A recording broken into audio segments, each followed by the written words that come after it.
Hello YouTube. Today I'd like to talk about sports, but specifically MMA, but sports in general. Over the last weekend, there was an MMA fight hosted by a group called Combate Global. They hosted a fight between two women, a transgender athlete by the name of Alana Mclaughlin. She fought against a cisgender athlete by the name of Celine Provost. I don't know if you've seen the fight. It went 2 rounds. The first round was honestly very slated in Celine's favor.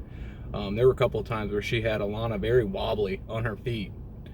Had a reach advantage and all that. She kept pretty good distance, and then once the second round came, they both looked kind of tired. It went to the ground, and then Alana won by submission.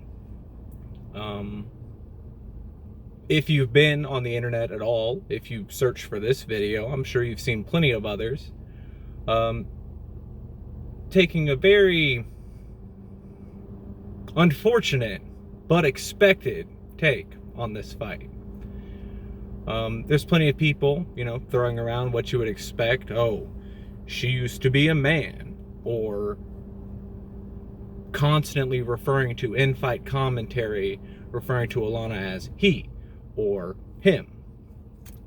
Alana is a transgender athlete. Prior to her transition, she was a military operator. If I read correctly, she was a special forces operator, or at least she was on the ground. When she was pre-transition, she was a fighter. There are plenty of interviews that have come out where she's spoken about her transition and her life prior to that, living in the same state that I live in, actually, South Carolina. And I unfortunately believe her story about how she was brought up out here. Regardless of that, after her military career, she did go through the transition process and now is identifying as a woman. Personally, I don't think there's any issue with that.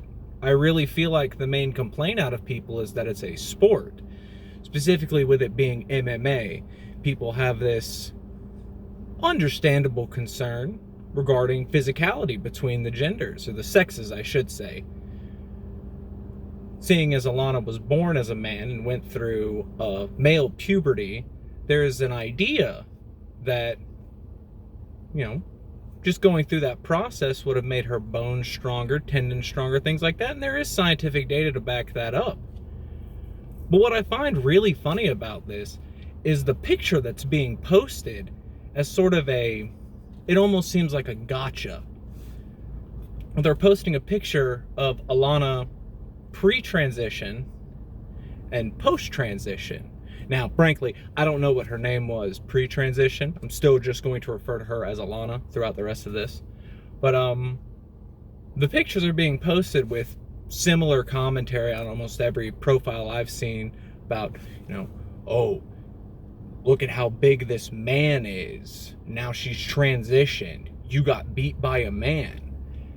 I really don't think that a lot of these people get the effect that that treatment can have on your body. Alana lost about probably between 1/4 and 1/3 of her body weight through the transition process. Muscle definition is gone. Still, you can train with that. You can be very strong with that.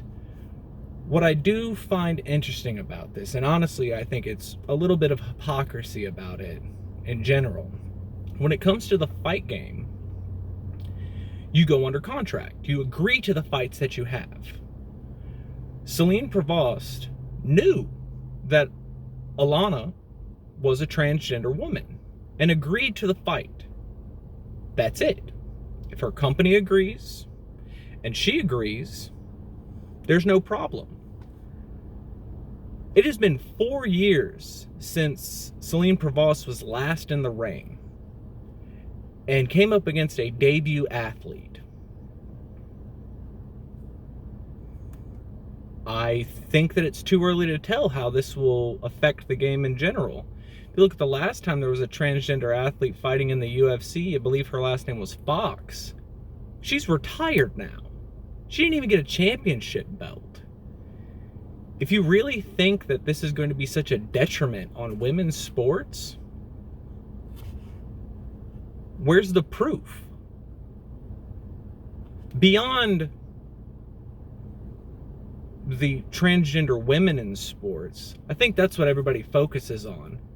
But how come nobody focuses on the story out of Texas of the trans boy transition from a woman, well, a girl, to a boy? He was still in high school when the story came out. And the state of Texas forced him, Mac, after transition, to wrestle on the girls' team because Mac was born a girl. So you have to fight with the girls, even though your therapy has you on legitimate steroids. But I guess it only matters what you were born as, right? I don't understand it. If you agree with what I've said, fine, great. Please like the video, leave a comment for me. If you disagree with what I've said on this, that's not really great. You've got a little bit of reading to do on that, but feel free to dislike the video and leave a comment so I can tell you why you're wrong. Have a great day.